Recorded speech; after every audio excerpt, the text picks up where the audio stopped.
الحمد لله الذي أنزل على عبده الكتاب ولم يجعل له عوجا قيما لينذر بأسا شديدا من لدنه ويبشر المؤمنين الذين يعملون الصالحات أن لهم أجرا حسنا ماكثين فيه أبدا وينذر الذين قالوا اتخذ الله ولدا ما لهم به من علم ولا لآبائهم كبرت كلمة تخرج من أفواههم إن يقولون إلا كذبا فلعلك باخع نفسك على آثارهم إن لم يؤمنوا بهذا الحديث أسفا إنا جعلنا ما على الأرض زينة لها لنبلوهم أيهم أحسن عملا وإنا لجاعلون ما عليها صعيدا جرزا أم حسبت أن أصحاب الكهف والرقيم كانوا من آياتنا عجبا إذ أوى الفتية إلى الكهف فقالوا ربنا آتنا من لدنك رحمة وهيئ لنا من أمرنا رشدا فضربنا على آذانهم في الكهف سنين عددا ثم بعثناهم لنعلم أي الحزبين أحصى لما لبثوا أمدا نحن نقص عليك نبأهم بالحق إنهم فتية آمنوا بربهم وزدناهم هدى وربطنا على قلوبهم إذ قاموا فقالوا ربنا رب السماوات والأرض لن ندعو من دونه إلها لقد قلنا إذا شططا هؤلاء قومنا اتخذوا من دونه آلهة لولا يأتون عليهم بسلطان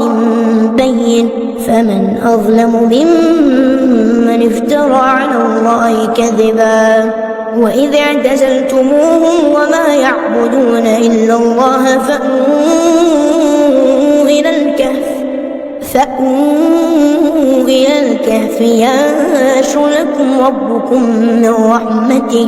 ينشر لكم ربكم من رحمته ويهيئ لكم من أمركم مرفقا وترى الشمس إذا طلعت تزاور عن كهفهم ذات اليمين وإذا غربت تقرضهم ذات الشمال وهم في فجوة منه ذلك من آيات الله من يهد الله فهو المهتد ومن يضلل فلا تجد له وليا مرشدا وتحسبهم أيقاظا وهم رقود ونقلبهم ذات اليمين وذات الشمال وكلبهم باسط ذراعيه بالوصيد لو اطلعت عليهم لوليت منهم فرارا ولملئت منهم رعبا وكذلك بعثناهم ليتساءلوا بينهم قال قائل منهم كم لبثتم قالوا لبثنا يوما أو بعض يوم قالوا ربكم أعلم بما لبثتم فابعثوا أحدكم بورقكم هذه إلى المدينة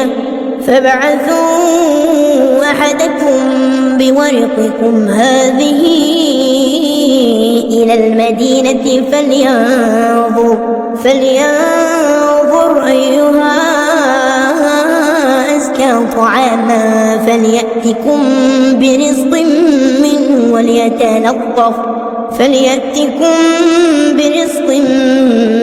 وليتلطف ولا يشعرن بكم أحدا إنهم إن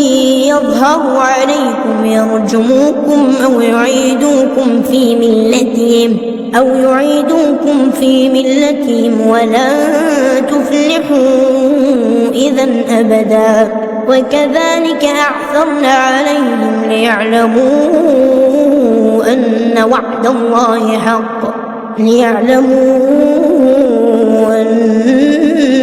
الله حق وأن الساعة لا ريب فيها إذ يتنازعون بينهم أمرهم فقالوا ابنوا عليهم بنيانا ربهم أعلم بهم قال الذين غلبوا على أمرهم لنتخذن عليهم مسجدا سيقولون 3 رابعهم كلبهم ويقولون 5 سادسهم كلبهم رجما بالغيب ويقولون 7 وثامنهم كلبهم قل ربي أعلم بعدتهم ما يعلمهم إلا قليل فلا تمار فيهم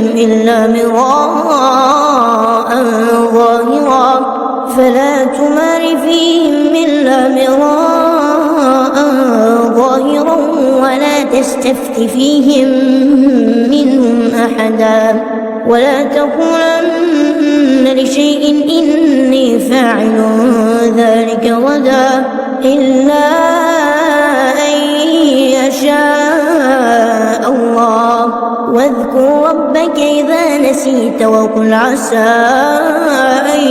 يهديني ربي لأقرب من هذا رشدا ولبثوا في كهفهم 300 سنين وازدادوا 9 قل الله أعلم بما لبثوا له غيب السماوات والأرض أبصر به وأسمع ما لهم من دونه من ولي ولا يشرك في حكمه أحدا واتل ما أوحي إليك من كتاب ربك لا مبدل لكلماته ولا تجد من دونه ملتحدا واصبر نفسك مع الذين يدعون ربهم بالغداة والعشي يريدون وجهه ولا تعد عيناك عنهم تريد زينة الحياة الدنيا ولا تطع من أغفلنا قلبه عن ذكرنا واتبع هواه وكان أمره فوقا وقل الحق من ربكم فمن شاء فليؤمن ومن شاء فليكفر إنا أعتدنا للظالمين نارا أحاط بهم سرادقها وإن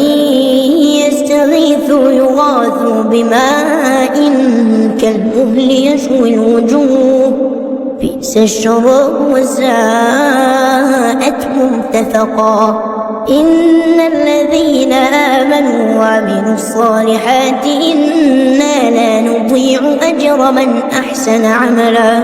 أولئك لهم جنات عدن تجري من تحتهم الأنهار يحلون فيها من أساور من ذهب ويلبسون ثيابا خضرا من سندس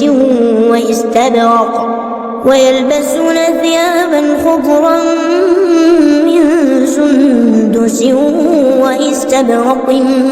متكئين فيها على الأرائك نعم الثواب وحسنت مرتفقا واضرب لهم مثلا رجلين جعلنا لأحدهما جنتين من أعناب وحففناهما بنخل وجعلنا بينهما زرعا كلتا الجنتين آتت أكلها ولم تظلم منه شيئا وفجرنا خلالهما نهرا وكان له ثمر فقال لصاحبه وهو يحاوره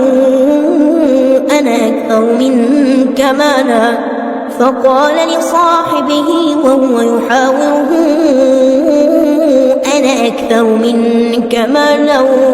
وأعز نفرا ودخل جنته وهو ظالم لنفسه قال ما أظن أن تبيد هذه أبدا وما أظن الساعة قائمة ولئن رددت إلى ربي لأجدن خيرا منها منقلبا قال له صاحبه وهو يحاوره أكفرت بالذي خلقك من تراب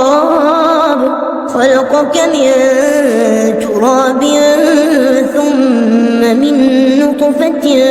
ثم سواك رجلا لكنه الله ربي ولا أشرك بربي أحدا ولولا إذ دخلت جنتك قلت ما شاء الله لا قوة إلا بالله إن ترني أنا أقل منك مالا وولدا فعسى ربي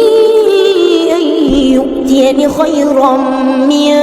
جنتك ويرسل عليها حسبانا من السماء فتصبح صعيدا زلقا أو يصبح ماؤها غورا فلن تستطيع له طلبا وأحيط بثمره فأصبح يقلب كفيه على ما أنفق فيها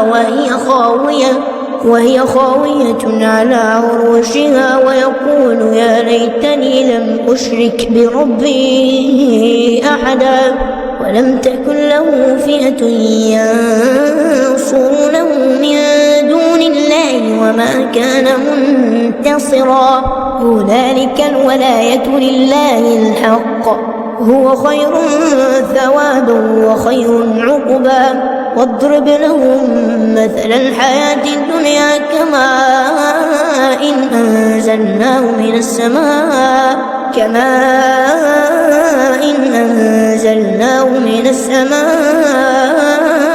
فاختلط به نبات الأرض فأصبح هشيما تذروه الرياح وكان الله على كل شيء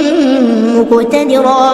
المال والبنون زينة الحياة الدنيا والباقيات الصالحات خير عند ربك ثوابا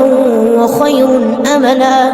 ويوم نسير الجبال وترى الأرض بارزة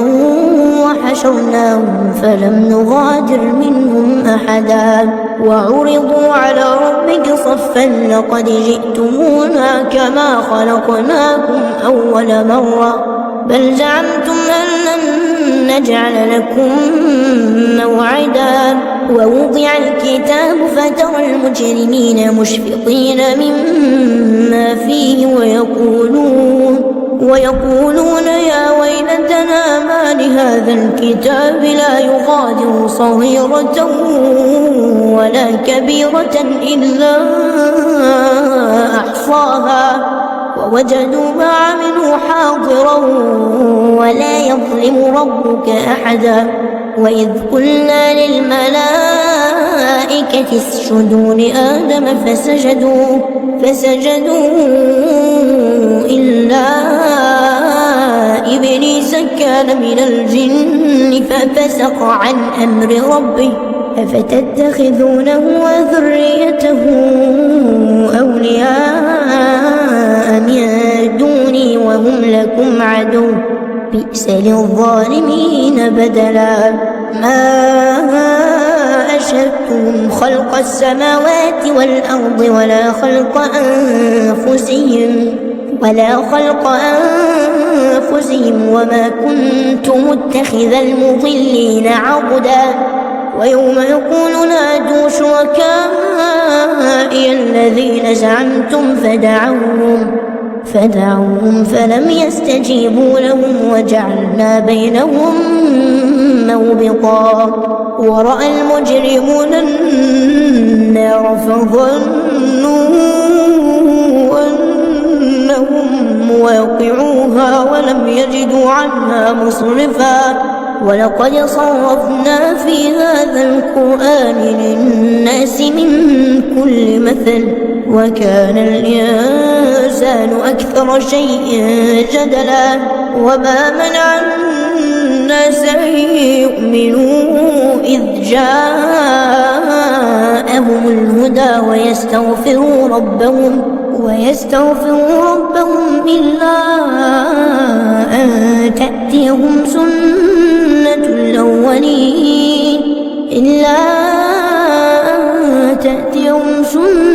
الأولين أو يأتيهم العذاب قبلا. وما نرسل المرسلين إلا مبشرين ومنذرين ويجادل الذين كفروا بالباطل ليدحضوا به الحق واتخذوا آياتي وما أنذروا هزوا. ومن أظلم ممن ذكر بآيات ربه فأعرض عنها ونسي ما قدمت يداه. إنا جعلنا على قلوبهم أكنة أن يفقهوه وفي آذانهم وقرا وإن تدعوهم إلى الهدى فلن يهتدوا إذا أبدا.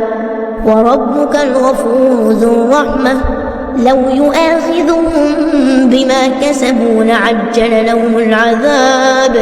بل لهم موعد لن يجدوا من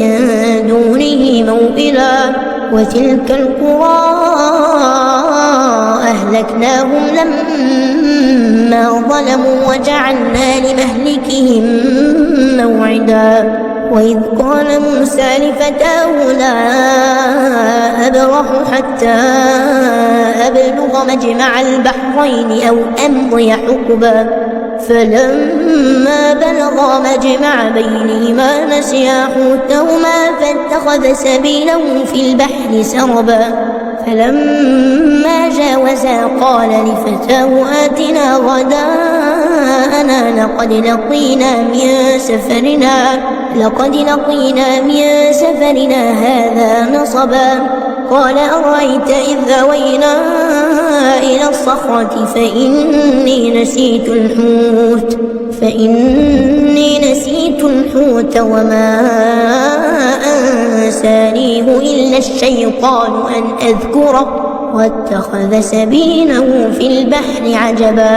قال ذلك ما كنا نبغ فارتد على آثارهما قصصا. فوجدا عبدا من عبادنا آتيناه رحمة من عندنا وعلمناه من لدنا علما. قال له موسى هل أتبعك على أن تعلمني مما علمت رشدا. قال إنك لن تستطيع معي صبرا وكيف تصبر على ما لم تحط به خبرا. قال ستجدني إن شاء الله صابرا ولا أعصي لك أمرا. قال فإن اتبعتني فلا تسألني عن شيء حتى أحدث لك منه ذكرا. فانطلقا حتى إذا ركبا في السفينة خرقها قال أخرقتها لتغرق أهلها لقد جئت شيئا إمرا. قال لم أقل إنك لن تستطيع معي صبرا. قال لا تؤاخذني بما نسيت ولا ترهقني من أمري عسرا. فانطلقا حتى إذا لقيا غلاما فقتله. قال أقتلت نفسا زكية بغير نفس لقد جئت شيئا نكرا. قال ألم أقل لك إنك لن تستطيع معي صبرا. قال إن سألتك عن شيء بعدها فلا تصاحبني قد بلغت من لدني عذرا. فانطلقا حتى إذا أتيا أهل قرية استطعما أهلها فأبوا أن يضيفوهما فوجدا فيها جدارا يريد أن ينقض فأقامه. قال لو شئت لاتخذت عليه أجرا. قال هذا فراق بيني وبينك سأنبئك بتأويل ما لم تستطع عليه صبرا. أما السفينة فكانت لمساكين يعملون في البحر فأردت أن أعيبها وكان وراءهم ملك يأخذ كل سفينة غصبا. وأما الغلام فكان أبواه مؤمنين فخشينا أن يرهقهما طغيانا وكفرا فأردنا أن يبدلهما ربهما خيرا منه زكاة وأقرب رحما. وأما الجدار فكان لغلامين يتيمين في المدينة وكان تحته كنز لهما وكان أبوهما صالحا فأراد ربك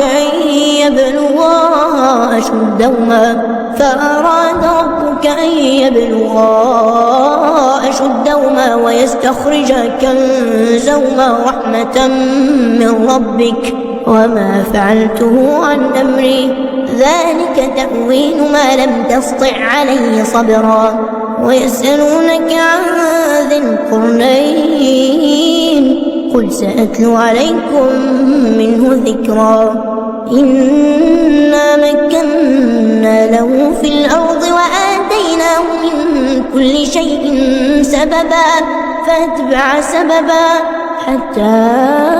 إذا بلغ مغرب الشمس وجدها تغرب في عين حمئة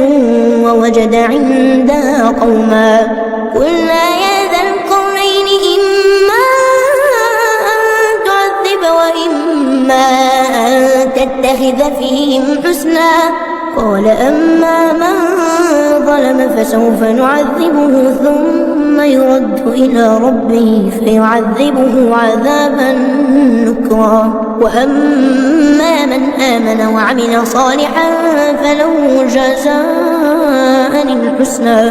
وسنقول له من أمرنا يسرا. ثم أتبع سببا حتى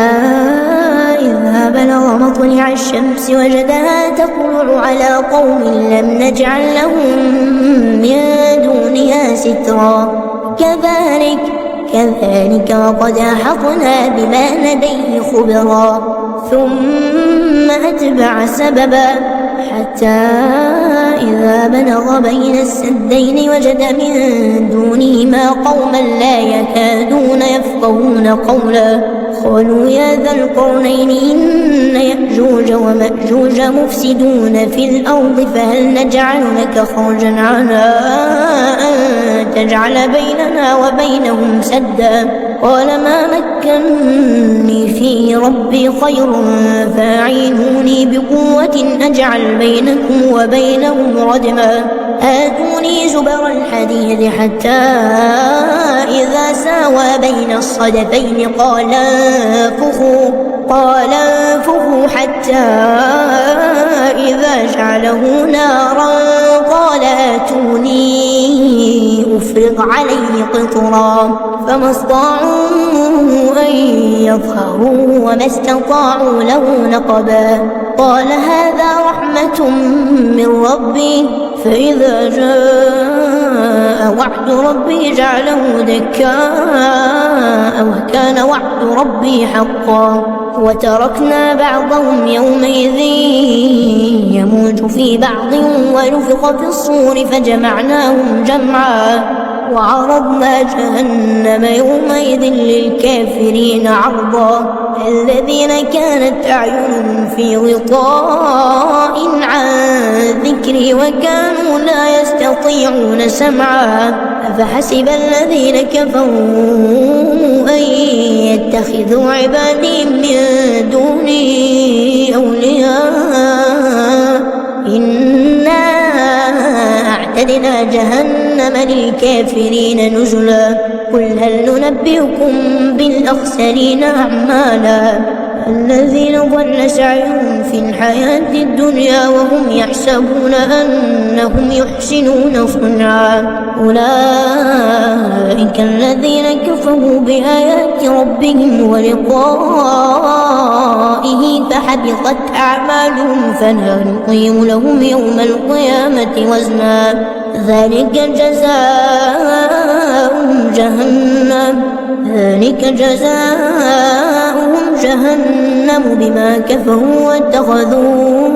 آياتي ورسلي هزوا إن الذين آمنوا وعملوا الصالحات كانت لهم جنات الفردوس نزلا خالدين فيها لا يبغون عنها حولا قل لو كان البحر مدادا لكلمات ربي لنفد البحر قبل أن تنفد